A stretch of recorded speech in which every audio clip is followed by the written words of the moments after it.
What's up guys? What's up mga kabalen? So we are here at Camrose, Alberta kung saan na-invite tayo sa isa sa pinakamalaking music festival sa buong Alberta.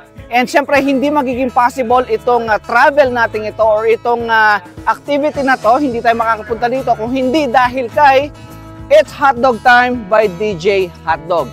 The best selling red Pinoy hotdog sa buong Canada. Ayan. So ayan, samahan nyo ako at ipapasyal ko kayo sa mga activities, sa mga sightseeing at kung ano man pwede nating makita inside this humongous field. Ekta-ektarya, ang laki nitong area na to at talagang isang event na hinihintay ng mga Canadian, no? Dahil mga country songs ang pinapatugtog dito at ito talagang ginagawa nila every year. 4 days music festival ito mga kabalen. So excited ako, samahan nyo ako at ikutin natin ang Big Valley Jamboree. Let's go!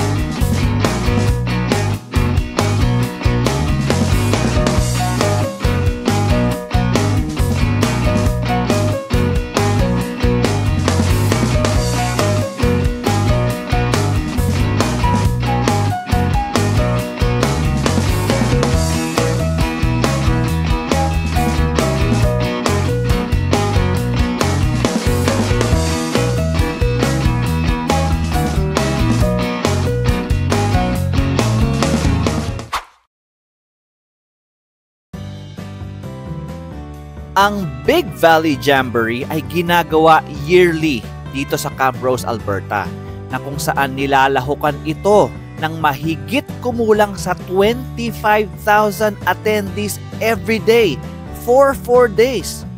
Ito kasi ang pinakamalaking music festival sa buong Alberta, kaya naman talagang inaabangan, pinaghahandaan at pinagkakagastusan.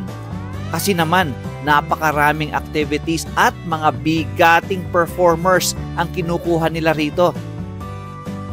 Sa may dakong labas ng Main Street, makikita ang napakaraming naggagandahang mga trailer food stalls and mga food trucks.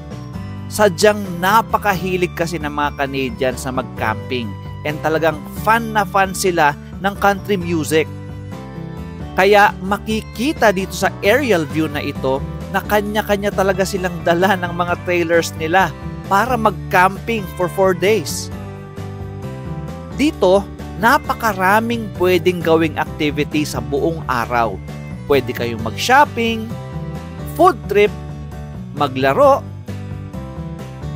sumakay ng mga rides, at higit sa lahat, ang main attraction nila na pa-concert. Tulad nga ng sinabi ko, bigatin ang mga guest performers nila dito. Sina Cody Johnson, Lainey Wilson, at Keith Urban lang naman ang main performers nila. Diba? Shala! At isa rin sa hindi ko makakalimutang experience dito ay ang first time kong makapanood ng live na bull riding. Medyo nakakatakot at nakakanerbiyos dahil talagang napakadelikado ng sport na ito. Pero syempre, pawang mga professional ang mga riders and mga staff nila. Kaya naman, overall, talagang super enjoy ang experience natin dito sa Big Valley Jamboree 2024.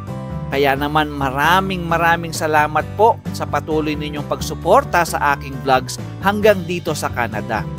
So once again, this is MJ Mendoza and you are watching Kabalen in Canada.